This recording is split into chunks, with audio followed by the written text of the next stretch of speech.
Hello friends, मैं doctor Nishu Kumar Pandey BA MS Patna है मेरा निजी क्लिनिक है।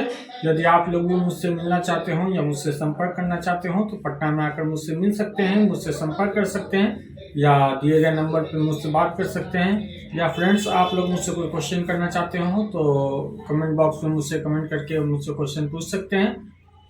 दोस्तों, बात आज मैं जो करने जा रहा हूँ, आज का टॉपिक बड़ा दिलचस्प है। दिलचस्प यूं कि देखिए, हर एक सिक्के के दो पहलू होते हैं। यहाँ भी दो पहलू है।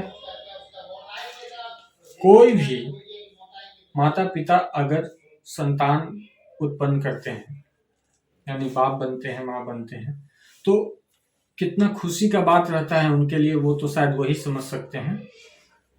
और यहाँ भी है कि आयुर्वेद में जिस किसी को बच्चा कंसीव ही नहीं हो रहा है, लंबे समय से 5 साल 6 साल 7 साल से बच्चा नहीं हो रहा है, तो वो हमारे आयुर्वेद में ही, आयुर्वेद की चिकित्सा पद्धति में ही है और उसी पद्धति से इलाज करते हैं, तो वो बच्चा भी अपने उत्पन्न कर सकते हैं और खुशी का तो उनका ठिकाना ही नहीं रहता है।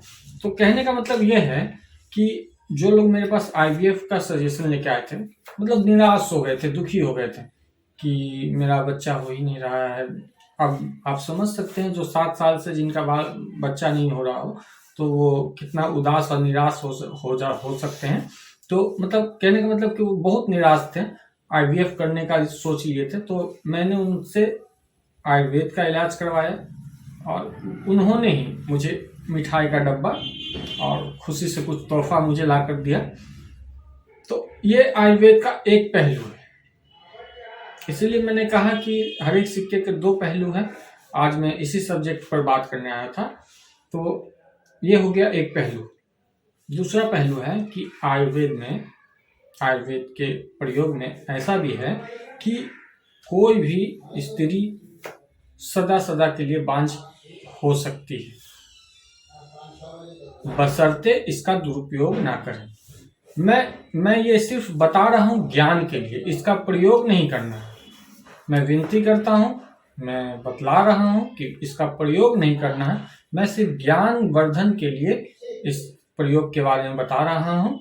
देखिए दोस्तों, ढाक का पत्ता आप लोग जानते हैं, ढाक का पेड़, ढाक को पलाश का पेड़ भी कहते हैं। पलाश का पेड़, उसका 3 ही पत्ता होता है और 3 पत्ता एक जैसा ही होता है।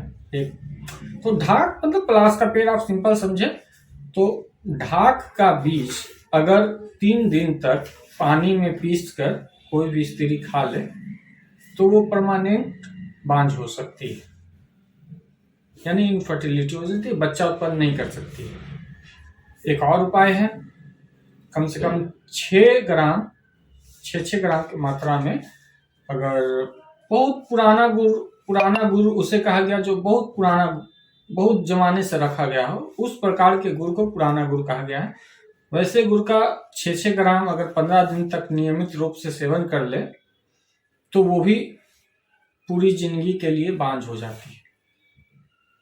ये मैंने ज्ञान वर्धन के लिए बताया था। अब सुनिए, तंत्र शास्त्र में भी मारन, मोहन, सम्मोहन, उच्चाटन इस प्रकार की क्रियाएं हैं। और तंत्र शास्त्र में तंत्र, मंत्र और यंत्र, इन 3 तरीके से ही तांत्रिक क्रियाएं होती हैं।